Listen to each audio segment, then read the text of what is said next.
Di samping Dajjal, Ya'juj Ma'juj adalah salah satu misteri yang melingkupi umat manusia sepanjang sejarah. Al-Quran menegaskan keberadaan kaum perusak itu dalam sejumlah ayat.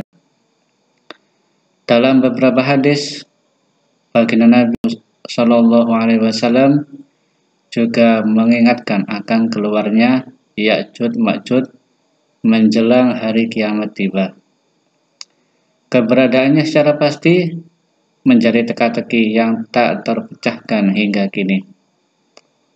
Namun, para peneliti mensinyalir persemayaman Ya'juj Ma'juj ada di deretan pegunungan antara Azerbaijan dan Armenia. Syarif Al-Idrisi mengungkapkan kesimpulan itu melalui riwayat penelitian yang dilakukan Salam, seorang staf peneliti pada masa Khalifah Al-Wasiq Billah. Konon, Al-Wasiq pernah bermimpi bahwa tembok besi yang dibangun Iskandar Zulkarnain untuk menghalau Ya'juj Ma'juj terbuka. Mimpi itu mendorong Khalifah untuk mengetahui ihwal tembok itu. Ia kemudian menitahkan Salam untuk mencari lokasi tembok Ya'juj Ma'juj. Dengan ditemani 50 orang, Salam bergegas berangkat dalam sebuah ekspedisi petualangan yang memakan biaya sangat besar. Tersebut dalam kitab Nuzhatul Mustaq, buku geografi karya Al-Idrisi, bahwa Al-Wasiq mengeluarkan biaya 5.000 dinar demi ambisinya ini. Dengan penuh semangat, rombongan Salam berangkat ke Armenia. Di situ terlebih dahulu ia menghadap Ishak bin Ismail, penguasa Armenia. Dari Armenia ia bertolak lagi ke arah utara, menyusuri daerah pedalaman Rusia. Ia membawa surat dari Ishak untuk penguasa Sarir, Raja Lan, lalu ke penguasa Failan. Nama-nama daerah ini tidak dikenal sekarang. Penguasa Failan mengutus 5 penunjuk jalan untuk membantu Salam sampai ke pegunungan Ya'juj Ma'juj. Selama 27 hari, Salam mengarungi puing-puing daerah Basjarat sampai akhirnya ia tiba di sebuah daerah luas bertanah hitam dan berbau tidak sedap. Selama 10 hari, Salam melewati daerah yang menyesakkan itu. Ia kemudian tiba di wilayah tak berpenghuni dan berantakan. Penunjuk jalan mengatakan kepada Salam bahwa daerah itu adalah daerah yang dihancurkan oleh Ya'juj Ma'juj di masa silam. 6 hari berikutnya mereka berjalan menuju daerah Benteng. Daerah itu berpenghuni dan berada tepat di balik gunung tempat Ya'juj Ma'juj berada. Salam kemudian mendaki pegunungan Ya'juj Ma'juj. Di sana ia menyaksikan bentangan gunung yang terpisah oleh lembah yang luasnya sekitar 150 meter. Perasaan mereka terperana begitu menyaksikan gerbang di sela-sela pegunungan. Lebar gerbang ini 137 meter dengan kolom besar di kiri kanan yang terbuat dari balok-balok besi yang dicor dengan cairan tembaga. Gambaran gerbang ini persis seperti yang tertulis dalam surat Al-Kahfi. Ilustrasi salam mengenai tembok dan pintu besi itu disebutkan dengan detail dalam kitab Nuzhatul Mustaq.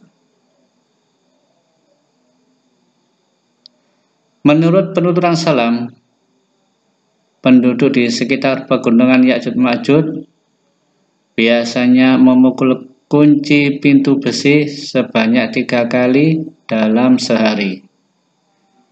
Setelah itu, mereka menempelkan telinganya ke pintu untuk mendengarkan reaksi dari dalam pintu.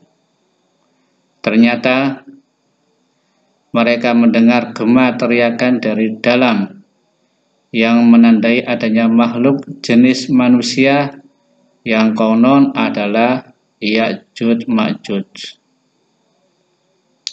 Dalam Nuzhatul Mustaq, Syarif Al-Idrisi juga mengisahkan bahwa Salam pernah bertanya kepada penduduk sekitar pegunungan,